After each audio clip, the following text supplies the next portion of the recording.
So, hello friends, welcome back to my YouTube channel, Government Job Insiders. And today we are going to discuss a new notification of New India Assurance Company Limited. आज हम बात करने वाले हैं new India assurance company limited की तरफ से vacancies आई हैं जिसमें अकाउंटेंट की वैकेंसी है और जर्नलिस्ट की वैकेंसीज हैं। तो जो अकाउंटेंट और जर्नलिस्ट का फॉर्म फिल करना चाहते हैं उनके लिए ये वैकेंसी बहुत इंपॉर्टेंट होने वाली है। वीडियो को एंड तक ज़रूर देखिएगा क्योंकि हम बात करेंगे किस तरीके से सिलेक्शन प्रोसेस होगा, कितनी वैकेंसीज है, कब से स्टार्ट होगा प्रोसेस, क्या एग्जाम का पैटर्न रहेगा, सारी चीज़ें हम इस पर डिस्कस करेंगे। और अगर आपको कोई भी इशू हो then you can write me और you can mail me, you can write me in my comment box. मैं आपकी कोशिश करूंगी कि जितनी जल्दी आपके क्वेश्चंस का रिप्लाई कर सकूं उतना जल्दी रिप्लाई कर दूं। और वीडियो को लाइक शेयर सब्सक्राइब जरूर कीजिएगा और बेल आइकन बटन को प्रेस करना भूलिएगा मत, क्योंकि इससे आपको हमारे सारे लेटेस्ट जॉब्स के रिगार्डिंग नोटिफिकेशन मिलते रहेंगे। और एक और आपसे बात करना चाहती हूँ कि अगर आपको कोई इशू है, अगर आप चाहते हैं कि किसी भी चीज़ किसी और नोटिफिकेशन पे वीडियो आपको चाहिए, कोई डिटेल वीडियो चाहिए किसी जॉब से रिलेटेड, तो आप मुझे कमेंट बॉक्स में ज़रूर लिख के भेजिएगा। तो बात करते हैं, वापस आते हैं टॉपिक पर। ये New India assurance company limited की जॉब है, ठीक है। यहाँ पे रिक्रूटमेंट है 170 पोस्ट के लिए रिक्रूटमेंट किया जाएगा एडमिनिस्ट्रेटिव ऑफिसर्स का, जर्नलिस्ट एंड स्पेशलिस्ट। स्केल 1 की जॉब है ये, फाइन। इसमें बात करें 170 वैकेंसीज में 50 अकाउंटेंट की वैकेंसी है, 120 जर्नलिस्ट की वैकेंसीज हैं। यहाँ पर आप देख सकते हो SC ST OBC EWS और जनरल की वैकेंसीज का डिस्ट्रीब्यूशन किया हुआ है। बाकी पर्सन विद बेंचमार्क डिसेबिलिटी का भी डिस्ट्रीब्यूशन यहाँ पे दिया हुआ है। स्टार्टिंग डेट की अगर बात करें तो आपकी 10th to 29 सितंबर रहेगी, यानी कि 10th सितंबर 2024 से स्टार्ट होकर 29 सितंबर लास्ट डेट है, फाइन। फेज 1 का ऑनलाइन जो एग्जाम होगा that is 13th of October को होगा, ये इन्होंने यहाँ मेंशन कर रखा है। फेज 2 का online examination objective plus descriptive होगा 17 नवंबर 2024 को। तो ये चीज़ आप नोट कर लीजिए अगर आप इस फॉर्म को फिल करने वाले। थोड़ा सा समझ लेते हैं फॉर्म के बारे में, यहाँ पे क्या क्या details. Candidate should apply for any one discipline only, आप सिर्फ एक ही पोस्ट के लिए अप्लाई कर सकते हैं। Can application made for more than one discipline will renders all the application of the candidates invalid। अगर आप एक पोस्ट से ज़्यादा फिल करते हैं आपका कैंडिडेचर कैंसिल कर दिया जाएगा। ये कुछ यहाँ पे इन्होंने नेशनैलिटी के बारे में, अगर आप इंडियन नेशनल हैं या सब नेपाल या भूटान से हैं, आप इसको अप्लाई कर सकते हैं। प्रोविजन की बात की गई है। A candidate appointed in the officers cadre on a regular payroll of company shall be provision for a period of 1 year from the date of joining. The provision period may extended twice by the further period of 6 months at the time of stretching up 1 year. During the probation period, the officers are required to pass on the non-life licensed examination conducted by Insurance Institute of India. Only after passing the said examination, the officer will be eligible for the confirmation of his or her service in the company. तो training के बाद आपको ये exam देना पड़ेगा। अगर आप इस एग्जाम में पास होते हैं तभी आपको पोस्ट दी जाएगी, तभी आपकी जो सर्विस है वो कंटिन्यू रह पाएगी। अदर जो है फेलियर हो जाओगे। Failure to pass at examination within the extended probation period will render fine, the company reserves the right to terminate the service of the candidate if found unsuitable। तो अगर आप unsuitable पाए जाते हो तो they can terminate you, fine। यहाँ पे आपसे गारंटीड बॉन्ड भी फिल कराया जाएगा मिनिमम पीरियड ऑफ 4 years का, including provision period. In the event of their resigning from the company before the expiry of the bond period, they will be liable to pay liquidate damage equivalent to 1 year's gross salary. तो जो भी आपको salary मिलेगी उसका आपको वो जो है उसको देना पड़ेगा। यहाँ पे आपको बॉन्ड साइन करना पड़ेगा। Candidate resigning from the company during the provision period and candidate who service are terminated by the company during the provision period shall be liable to pay the gross salary received by them during their entire service in the company, in addition to an amount of rupees 25,000 towards partial cost of training। ठीक है, तो वो आपको देनी पड़ेगी और ये cost भी आपको यहाँ पे देनी पड़ेगी। बाकी आपकी पे के बारे में बात कर लेते हैं, कितनी आपको पे मिलेगी।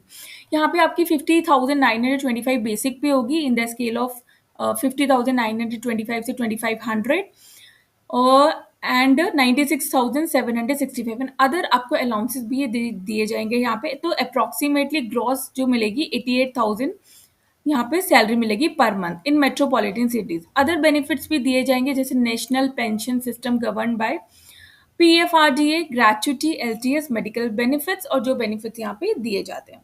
एजुकेशन क्वालिफिकेशन के बारे में बात कर लेते हैं। Candidate must possess minimum qualification of graduate या फिर post graduate in any discipline from the recognise university से, और आपके 60% मार्क्स होने चाहिए इधर इन द डिग्री और in the degree examination for general candidates, and at least 55% marks for SC ST के लिए। तो ग्रेजुएशन या पोस्ट ग्रेजुएशन होनी चाहिए, वो किसी में भी होनी चाहिए, वो चलेगा। और जनरल हो तो 60% marks, SC ST PWBD candidate हो तो 55% मार्क्स। बात करते हैं जनरल लिस्ट के स्पेशलिस्ट के बारे में। तो candidate must possess the minimum qualification as follows. ये स्पेशलिस्ट की क्वालिफिकेशन यहाँ पे दी हुई है। Qualification should be from the recognized university or any applicant or equivalent qualification recognized such by the central government of India. ठीक है, central यहाँ पे फाइन। उसके बाद in case of candidate who, ये कुछ रिलैक्सेशन के बारे में, अगर आप SC ST हो तो यहाँ पे जो रिलैक्सेशन दिया जाएगा, डेफिनेशन एक्स सर्विसमैन को only those candidate who shall be treated as ex-servicemen who fulfilled revised definition as laid down the Ministry of Home Affairs। तो यहाँ पे इनको भी जो है रिलैक्सेशन यहाँ पे इनको दिया जाएगा। इकोनॉमिकली वीकर सेक्शन है उनको भी यहाँ पर दिया जाएगा। तो ये सारी चीज़ें उनके बारे में थी। EWS vacancies are tentative and subject for the further. उसके बाद बात करते हैं कि क्या सिलेक्शन का प्रोसेस रहेगा, कब से स्टार्ट होगी, ये आपको पता चल गया, और कितनी सैलरी मिलेगी वो भी आपको यहाँ पता चल गया। बात करते हैं सिलेक्शन का प्रोसीजर क्या रहेगा। ठीक है, तो सिलेक्शन के प्रोसीजर के बारे में अगर बात करें तो सबसे पहला फेज प्री होगा, प्री एग्जामिनेशन होगा। ऑब्जेक्टिव टाइप होगा, 100 मार्क्स रहेंगे, conducted online, and this will conduct 3 section with separate timings for each section. ठीक है, तो यहाँ पे दे रखा है 3 सेक्शन हैं आपके, general English, reasoning ability, quantitative aptitude. 35 marks हैं, टोटल 100 मार्क्स होंगे, और हर किसी के लिए आपको सेपरेट टाइमिंग मिलेगा 20-20-20। इंग्लिश लैंग्वेज इंग्लिश में ही रहेगी, बाकी रीजनिंग एंड क्वांटिटिव इंग्लिश और हिंदी दोनों में रहेगी। Fine. Candidate have to qualify each test or section by securing passing marks decided by the company. Adequate number of candidates in each category is decided by the company, approximately 15 times the number of vacancies. सब एक चीज़ और आपको बतानी है कि यहाँ पे जो प्रीलिमिनरी एग्जाम होगा, यहाँ पे यार प्रीलिमिनरी एग्जाम होगा, उसके बाद यहाँ पे आपने देख लिया मेन एग्जामिनेशन जो होगा, ऑब्जेक्टिव टाइप जो होगा 2.5 आवर्स का। ठीक है, तो वो जर्नलिस्ट के लिए अलग होगा, और अकाउंटेंट जो आपके जर्नलिस्ट है उनके लिए इस तरीके का होगा। Test of reasoning, English language, general awareness, quantitative aptitude. Objective का 50-50-50 यानी कि 200 मार्क्स का रहेगा ये, और सब में सेपरेट जो है आपको टाइमिंग दी जाएगी। ऐसे ही आपका स्पेशलिस्ट का भी अलग होगा, जिसमें आप देख सकते हो 200 मार्क्स का होगा, जिसमें reasoning, English, general awareness, quantitative aptitude, और जो आपका स्पेशलाइजेशन स्ट्रीम है उससे क्वेश्चन आएंगे। और यहाँ पे आपको टाइमिंग भी दे रखी है। और डिस्क्रिप्टिव जो होगा, डिस्क्रिप्टिव टेस्ट 30 मिनट्स का होगा, ड्यूरेशन 30 मार्क्स, 30 मिनट्स का होगा, 30 मार्क्स होंगे। Will be test of English language का टेस्ट होगा, जहाँ पे लेटर राइटिंग 10 मार्क्स और essay writing 20 marks. Descriptive test English में ही होगा, कंडक्टेड ऑनलाइन। ये जितना भी एग्जाम का पैटर्न है ये सारा ऑनलाइन ही होगा, वेदर आपका प्री हो या फिर आपका मेन्स हो। Each candidate will be required to obtain a minimum score of each section में आपको स्कोर करना पड़ेगा। ठीक है, test separately for shortlisting for the descriptive test and evaluation interview. Descriptive answer script will be evaluated only in respect of those candidates who qualify the objective test। तो अगर आप means में objective में qualify नहीं कर पाते तो आपको डिस्क्रिप्टिव के लिए एग्जाम नहीं देना, आप क्वालिफाई नहीं कर पाओगे। Each candidate will require to obtain a minimum total score, आपको यहाँ पे स्कोर करना पड़ेगा, and qualify the descriptive test for the shortlisting for the interview. Candidate shall be required to qualify the descriptive test, but the marks in the descriptive test will not be counted towards shortlisting for interview। तो final जो list बनेगी वो आपके main exam में जो objective type का जो question paper होगा उसी से बनेगी। रॉन्ग आंसर की पेनल्टी के बारे में देखते हैं। Penalty for wrong answer applicable for both pre and main. There will be a penalty of wrong answer marked. Each question will wrong answer have the penalty 1/4 की यहाँ पे नेगेटिव मार्किंग रहेगी। 1/4 of the marks assigned to the question will be deducted as penalty। तो 1 marks की यहाँ पे 1/4 की क्या है, 0.25 की यहाँ पे नेगेटिव मार्किंग भी आपको यहाँ पे देखने को मिलेगी। इंटरव्यू की जो लिस्ट बनेगी, जब आपका जो मेन ऑब्जेक्टिव टाइप अगर आप क्वालिफाई करते हो उसमें आपके कितने मार्क्स आते हैं, उसमें अगर आप सिलेक्ट होते हो तो आपकी फाइनल मेरिट लिस्ट बनेगी और आप डिस्क्रिप्टिव के लिए अलाउ किए जाओगे बैठने के लिए, अदरवाइज आप वहां से आपको निकाल दिया जाएगा। ठीक है, ये कुछ यहाँ पे बायोमेट्रिक डेटा है कैप्चरिंग, ये सारी डिटेल्स यहाँ पे दे रखी हैं। कौन से डॉक्यूमेंट लगेंगे। Document to be proceed at the time of interview के टाइम पे print out of valid interview call letter, आपको जो कॉल लेटर भेजा जाएगा अगर आप क्लियर करते हो।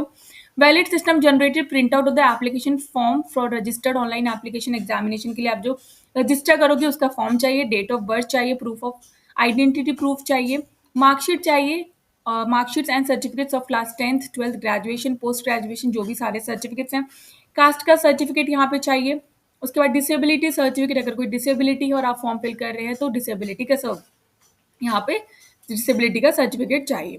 बात करते हैं कितनी एप्लीकेशन फीस है, तो SC ST PWD के लिए 100 है और ऑल कैंडिडेट के other than SC ST PWD के लिए 850 रुपीज़ है।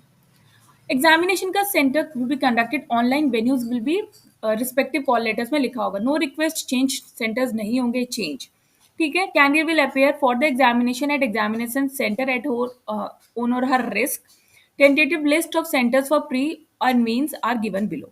तो नीचे जो है यहाँ पे लिस्ट दे रखी है सेंटर्स फॉर फेज 1 की, जैसे अंडमान निकोबार, आंध्रा, सारी लिस्ट यहाँ पे दे रखी है। अगर हम बात करें तमिलनाडु हो गया, राजस्थान, पंजाब, तो यहाँ पे अगर आप जिस भी स्टेट से फॉर्म फिल कर रहे हो वहाँ पे ये स्टेट दे रखे हैं, वहाँ पे लिस्ट दे रखी है, तो आप देख सकते हो अपने अकॉर्डिंग आपको कहाँ फिल करना है। ये फेज 2 की है, दिल्ली है, गुजरात, सारे स्टेट हैं, तो आप यहाँ पे ये सेकंड की Pre-training online SC, ST, OBC, PWD can who wish to avail the benefits of pre-examination training may indicate the same while applying the form. Candidates are required to recruit the section. आप यहाँ पे जाके एक बार जो है pre examination की training भी ले सकते हो कि एग्जामिनेशन किस तरीके का होगा, इस वेबसाइट पर जाकर www.newindia.co पर जाकर आप देख सकते हो। कैसे अप्लाई करना है, अप्लाई करने के बारे में मैं आपको बता देती हूँ। ये न्यू इंडिया एश्योरेंस की वेबसाइट है, इसका link I will provide you in my description box. यहाँ पे आप देख सकते हो click here to apply online. जब आप इस पर क्लिक करेंगे यहाँ पे, तो आप यहाँ पे ये न्यू विंडो ओपन हो जाएगी और इससे आप यहाँ पर क्लिक करेंगे। फाइन। अगर आप न्यू यूजर हो तो click here for new registration. अगर आपने ऑलरेडी रजिस्ट्रेशन किया हुआ है तो आप यहाँ से ऑलरेडी लॉग इन कर सकते हो, ठीक है। ये है तरीका अप्लाई करने का। उसके बाद ये सारी डिटेल्स हैं, आप इस तरीके देख सकते हो। एप्लीकेशन रजिस्ट्रेशन करना है, फीस पेमेंट करनी है, डॉक्यूमेंट को स्कैन करना है और अपलोड करना है। ये यहाँ पे कुछ तरीका दिया हुआ है कि आपको कैसे प्रोसीड करना है, बट अगर आप एक बार फॉर्म फिल करोगे तो आपको अपने आप ही पता चल जाता है किस तरीके से फॉर्म फिल करना है। फाइन। यहाँ पे कुछ और भी चीज़ें दे रखी हैं। लेफ्ट थंब इम्प्रेशन, यहाँ पे आपको फोटोग्राफ की इमेज के बारे में दे रखा है। Left thumb impression, handwritten declaration भी आपको लगाना होगा, डॉक्यूमेंट को स्कैन करके आपको लगाना होगा। फाइन। और बाकी ये सारी चीज़ें हैं। ये बहुत लंबी वीडियो हो जाएगी अगर आपको बताने लगूंगी, तो एक बार आप इसको खुद भी पढ़ लीजिएगा, क्या आपको डॉक्यूमेंट देने हैं अपने अकॉर्डिंग, वो आप पढ़ लीजिएगा एक बार। वीडियो अच्छी लगे तो चैनल को लाइक शेयर सब्सक्राइब जरूर कीजिएगा। तब तक के लिए